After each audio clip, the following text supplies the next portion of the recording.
दिनै सानसेनि रादाबफोरखौ फरायदों आं गेवलां हाजोहारिया इएम राकेश ब्रह्मआ बुंदों हाग्रामा महिलारिया आंनि बुंनायखौ मानिनानै दासान्दि हिमालयाव तपस्या खालामगासिनो हाग्रामा महिलारी डाঙৰীয়াক মই ধন্যবাদ দিব লাগিব কাৰণ কথা শুনিলে বহুত দিন কোৱাৰ পিছত মোৰ কথা শুনি পেলাই আজি সঁচাকে হিমালয়ত এতিয়া তেখেতে তপস্যা কৰি আছে মই এখেতৰ বিষয়ে বেছি ক'ব খোজা নহয় থেংক ইউ বুলিহে দিবা খুজিছো बिटिआरनि ना फिसिग्रा बिफाना दिनै हाथायाव ना फाननानै जाग्रा फालांगिरिफोरनो साइकेल आइस बक्स राननानै होदों ना फालांगिरिफोरा बिटिआर सरकारनिफ्राय साइकेलजों लोगोसे आइस बक्स मोननानै गोबां गोजोननाय फोरमायदों कारण आं ना बेफार खालामनो खोब सुबिदा मोनबाय दंमोन आरो ओमफ्राय आगोलबो एफा एनै खालामबोबाय थादो ना बेफारखौ खिन्थु बेफोरबायदि सुबिदाखौ मोनाखै आरो दा बेबायदि सुबिदा मोननायखाय आं जोबोद गोजोननाय मोनदों आरो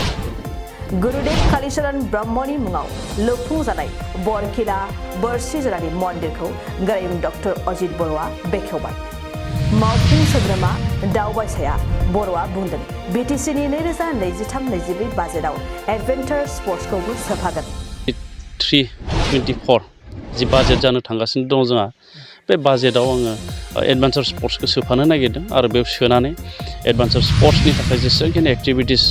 जोंहा दङ बे एक्टिभिटिसखौ मोजाङै मावफुंनो थाखाय आङो नाजानाय जादों फैगौ 7 साननि गेजेराव बिटिआरनि गेदेर गेदेर सुबुंफोरनि साहा बागानखौ एभेक्सन खालामगोन बुंदों इएम राकेश ब्रह्मआ